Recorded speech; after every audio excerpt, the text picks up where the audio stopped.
বিএনপির রাষ্ট্রপতি শাহাবুদ্দিন চুপ্পুকে নিয়ে বিএনপির নতুন নাটকীয়তা বাজারে ছেড়েছে। এই নাটকীয়তাটা যে তারা করবে তা না, জাস্ট বাজারে ছেড়েছে। এর তাৎপর্য কি?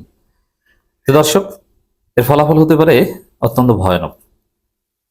আমি আসছি সেদিকে। সাংবাদিক জুলকার নাইন সায়ের, তিনি যে ডিজিএফআই লোক, তার ইনভেস্টিগেশনের দৌড় যে ডিজিএফআই প্রোভাইড করা ইনফরমেশন, এতে কারো কোনো সন্দেহ সংশয় নেই।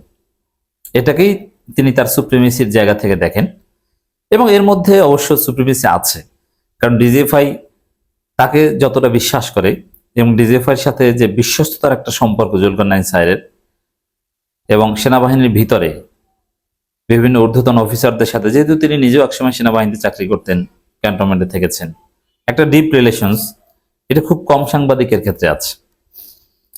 আওয়ামী লীগ আমলেও তিনি ডিজিএফআই হয়ে কাজ করেছেন, ডিজিএফআই তাকে তথ্য সরবরাহ করেছে। হাসিনা পালানোর ঠিক আগ মুহূর্তেও জুলকার নাইন সায়ের ডিজিএফআই হয়ে কাজ করেছেন। যেমন আমি কয়েকটা উদাহরণ দিই, হাতে নাতে উদাহরণ। মুজিবুর রহমান মঞ্জু, এবি পার্টির চেয়ারম্যান, সাবেক জামাত নেতা, সাবেক শিবির সভাপতি, তার মোবাইলের মধ্যে একটা ভিডিও ছিল যে পিনাকি ভট্টাচার্য ভারতে ঢুকছেন, বর্ডার ক্রস করে পালিয়ে যাচ্ছেন, ওখান থেকে থাইল্যান্ড, সেখান থেকে প্যারিস। ওখানে মুস্তাইন জহির এবং মুজিবুর রহমান মঞ্জু আরো কয়েকজন তাকে এগিয়ে দিচ্ছিল, পিনাকি যাচ্ছিলেন। জামাতের লোকজন আরো কয়েকজন ছিলেন, বলা হয়ে থাকে মেজবা সাইদ ইত্যাদি ইত্যাদি। এটা একটা কনফিডেন্সিয়াল ভিডিও, এটা তারা এমনিতেই জাস্ট একটু সংক্ষেপে ধারণ করে রেখেছিল। এটা ছিল মুজিবুর রহমান মঞ্জুর মোবাইলে। এখন মঞ্জু সাহেব তো মোটামুটি সেফ ছিলেন, তাকে তো আর হাসিনা সরকার ওরকম ধরে না বা ধরতো না, যেহেতু তিনি জামাত থেকে পদত্যাগ করেছিলেন, আলাদা দল করেছিলেন, বরং এটারও জামাতকে দুর্বল করতে প্রয়োজন ছিল। এ কারণে হাসিনার জুলুম নির্যাতন মঞ্জুর উপর পড়েনি, কিন্তু শেষ পর্যন্ত 24 জুলাই যখন শুরু হলো, তখন মুজিবুর রহমান মঞ্জুরা জোরাল ভূমিকা পালন করতে লাগলো, যার ফলে মুজিবুর রহমান মঞ্জুকে গ্রেপ্তার করতে হয়েছে। এবং মুজিবুর রহমান মঞ্জু সরাসরি, তার বিরাট জনশক্তি নাই, মিছিল মিটিং ওইভাবে করতে পারে না, কিন্তু রাজনীতির চাল বোঝেন এবং রাজনীতির কমিউনিকেশন স্কিল যথেষ্ট ভালো, লিয়াজু করতে পারেন এবং রাজনীতির অনেক গভীর খেলা বোঝেন। বিভিন্ন স্টেক হোল্ডারদের সাথে তার ভালো যোগাযোগ আছে। এই জন্য আমাদের জুলাই আন্দোলন সমন্বয় করতে মুজিবুর রহমান মঞ্জুর একটা অসামান্য অবদান ছিল। এই জুলাই আন্দোলনের নেপথ্যের আরো অনেক শক্তি আছে, যার আলোচনায় আসে না।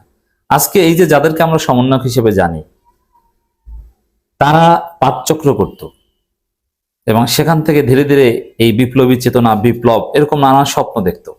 অতএব ওগুলোও একটা part, they are also stakeholders. Mustain জহিরদের নাম এখানে আসবে, এই যে নানান কর্মসূচি, বিভিন্ন ক্রিয়েটিভ নাম দেয়া, এগুলোর সাথেও তাদের সাথে আলোচনা করার একটা বিষয় আছে। এই জন্য পাঠচক্র, যে পাঠচক্রে এই মাহফুজ আলমও যেতেন, এটাও কিন্তু একটা ভূমিকা আছে, এটাকেও আপনি ফেলে দিতে পারবেন। ইট ওয়াজ ভেরি ইম্পর্টেন্ট। আরো অনেকে এই পাঠচক্রে যেত, সেখান থেকে এখন এনসিপি নেতা হয়েছে, যারা সমন্বয়ক ছিল। কেউ কেউ সমন্বয়ক তালিকায় ছিলেন না, কিন্তু গুরুত্বপূর্ণ ভূমিকা পালন করতেন। এই ফরহাদ মাজাররাও এইভাবে নানান কিছু চেষ্টা করেছিল পাঠচক্রের মধ্য দিয়ে অনেক লোক তৈরি করত। এই মুজিবুর রহমান মঞ্জু এই in this sense was very important, যার ফলে হাসিনা সরকার মুজিবুর রহমান মঞ্জুকে গ্রেপ্তার করে। গ্রেপ্তার করার পর মুজিবুর রহমান মঞ্জুর যত মোবাইলে যত ভিডিও ফুটেজ, ছবি আছে, এগুলো সব ডিজিএফআই গ্রেপ্তার করার পর তার মোবাইল সিজ করে নিয়ে যায়। ডিজিএফআই তার মোবাইল থেকে ভিডিও নেয়ার পরেই ওইটা পাঠিয়েছে জুলকার নাইন সায়ের কাছে। তারপরে জুলকার নাইন সায়ের ওটা ফেসবুকে পোস্ট দিয়ে বিরাট ইনভেস্টিগেটিভ জার্নালিস্ট এসেছে। আসলে ডিজিএফআই মুজিবুর রহমান মঞ্জুর মোবাইল নিয়েছে, ওই মোবাইলের ভিডিও জুলকার নাইন সায়ের কাছে পাঠিয়েছে, সেইটা সায়ের বাজারে সে তোলপাড় লাগিয়ে দিয়েছেন।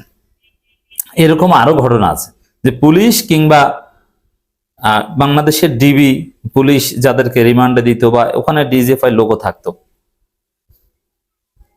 পুলিশ ডিজিএফআই যে তথ্যগুলো পেত বা কাউকে গ্রেপ্তার করে যে সব ভিডিও টিডিও নেয়, পুলিশ ডিজিএফআই চাইলেই তো সবকিছু প্রকাশ করতে পারে না, কারণ তাদের সীমাবদ্ধতা আছে। এইগুলো অনেক কিছু এই জুলকার নাইন সায়ের কাছে দেয়, সায়ের ওইটা প্রচার করেন। যেমন এই যে কিছুদিন আগে তারেক রহমানের একটা কনফিডেন্সিয়াল স্টেটমেন্ট, গোপন, চট্টগ্রামের মেয়র শাহাদাতের ক্ষেত্রে, যে মশা মারা শিখতে ফ্লোরিডায় যাওয়ার দরকার নেই, চট্টগ্রামের কোনো একটা জলাধারের সামনে সন্ধ্যার পরে 3 ঘন্টা বসে থাকুন, ক্রিয়েটিভ আইডিয়া বের হয়ে আসবে। এই ফুটনোটটা এটার ছবি সহ প্রচার করেছেন জুলকারনাইন সাহেব ফেসবুকে। এর মধ্য দিয়ে কার্যত ডাক্তার শাহাদাতের রাজনীতি প্রায় শেষ। এখন এইটা জুলকারনাইন সাহেব কোথায় পেলেন? এরকম আরো হাজারো বিষয় আছে, এরকম অদ্ভুত অনেক জিনিস। এমনকি জামাত ইসলামীর একটা গোপন চিঠি যেটা জেলা আমিরদের কাছে পাঠিয়েছে জামাতের সেক্রেটারি জেনারেল, ওইটাও তিনি 2 দিন আগে পোস্ট দিয়েছেন। এগুলো কোথায় পেয়েছেন? এগুলো ডিজিএফআই তাদের যে ইন্টেলিজেন্স তার মাধ্যমে পায়, তারপরে তারা তো প্রচার করতে পারে না, ওইটা সাইরের কাছে দেয়, সাইর এটা প্রচার করে। এটা হচ্ছে সাইরের রিয়েলিটি। এবার আসেন রাষ্ট্রপতি নিয়ে বিএনপির নাটক। এখন যেহেতু ডিজিএফআই এর অনেক খেলা, ডিপ স্টেটের অনেক খেলা, এমনকি বিএনপিও কিছু খেলা ডিপ স্টেটের মাধ্যমে খেলায়, সবকিছু রাজনৈতিকভাবে বিএনপি খেলতে পারে না।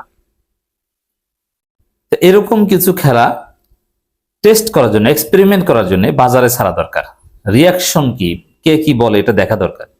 এই জন্য এটা সাইরের মাধ্যমে সামনে আনা। তার অংশ হিসাবে এই যে ডিপ স্টেটের খেলা কিংবা বিএনপির একাংশের একটা খেলা, টেস্ট কেস, এটা যাচাই করার জন্য জুলকারনাইন সাহেবের মাধ্যমে ডিজিএফআই একটা পোস্ট দিয়েছে। কি সেটা? এখানে ডিজিএফআই বা এর সাথে রিলেটেড বিএনপিরও একটা অংশ, ডিপ স্টেটের সাথে পলিটিক্যাল পার্টিরও ক্ষমতাসীনরাই তো খেলে। আগামী কয়েকদিনের মধ্যেই স্বাস্থ্যগত কারণ দেখিয়ে পদত্যাগ করতে যাচ্ছেন রাষ্ট্রপতি মোহাম্মদ শাহাবুদ্দিন। এর চাইতে বিস্ময়কর খবর হলো, নতুন রাষ্ট্রপতি হিসেবে বিএনপির কোন শীর্ষ নেতার পরিবর্তে পছন্দের তালিকায় রয়েছেন মন্ত্রিপরিষদ সচিব নাসিমুল গনি। এখন নাসিমুল গনিকে রাষ্ট্রপতি বানাবে, ইটস ভেরি আনইউজুয়াল। এটা স্বাভাবিক কোনো ক্যালকুলেশনে, পলিটিক্যাল ম্যাথমেটিক্সে, পলিটিক্যাল ফর্মুলায় মিলে না।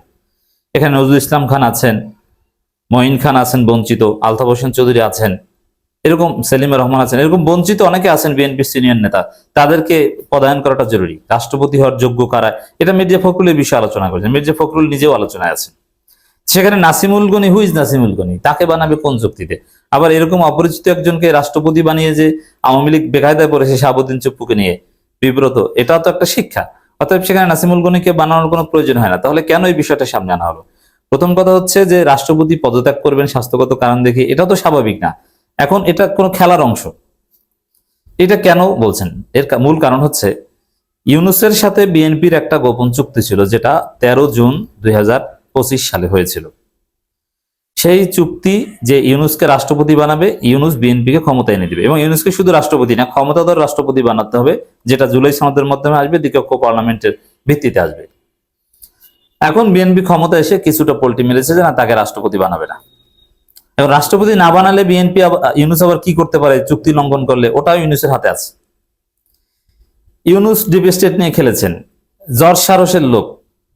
অতএব বাংলাদেশে একটা অরেঞ্জ রেভলিউশন ঘটানো, বিএনপির পতন ঘটানোর এরকম একটা হুমকি পরিকল্পনা ইউনূসের কাছে আছে, তাকে রাষ্ট্রপতি না বানালে। কারণ তাকে রাষ্ট্রপতি না বানানোর সাথে জুলাই সনদ বাস্তবায়ন, এগুলো আরো অনেক কিছু জড়িত। তো এই জন্য ইউনূস কি করে, বা ওই যে ইউনূসের যে গংটা, জর্জ সারস গংটা, পশ্চিমা যে গংটা, তারা কি করে, এটা টেস্ট করার জন্য এই তথ্য বাজারে ছাড়া হলো যে না না, ইউনূসকে রাষ্ট্রপতি বানানো হবে না, নাসিমুল গনিকে বানানো হবে। আর চুপ্পু তো চলে যাচ্ছেন। এখন ইউনূস কি করে, রিয়াকশনটা কি আসে, বা বিএনপির ভেতরকার যারা রাষ্ট্রপতি হতে যায় তাদের অবস্থানটা কি, এটা একটু দেখতে যাচ্ছে। এখন এটা নিয়ে যদি তৎপরতা যদি দেখে যে না, সেফ, কেউ কিছু বলে না, চুপচাপ, পরিস্থিতি ঠান্ডা, তারেক রহমান নিয়ন্ত্রণে, তাহলে তারেক রহমান যাকে মন চাইবে তাকে বানাবে। আর যদি দেখে যে না, ইউনূস ওদিক থেকে কলকাঠি নাড়া শুরু করেছেন এই খবরে, তারপরে ইউনূস হয়তো তার সাথে আবার যোগাযোগ করবেন। তবে ইউনূস কি জিনিস এটা এখন বুঝবেন।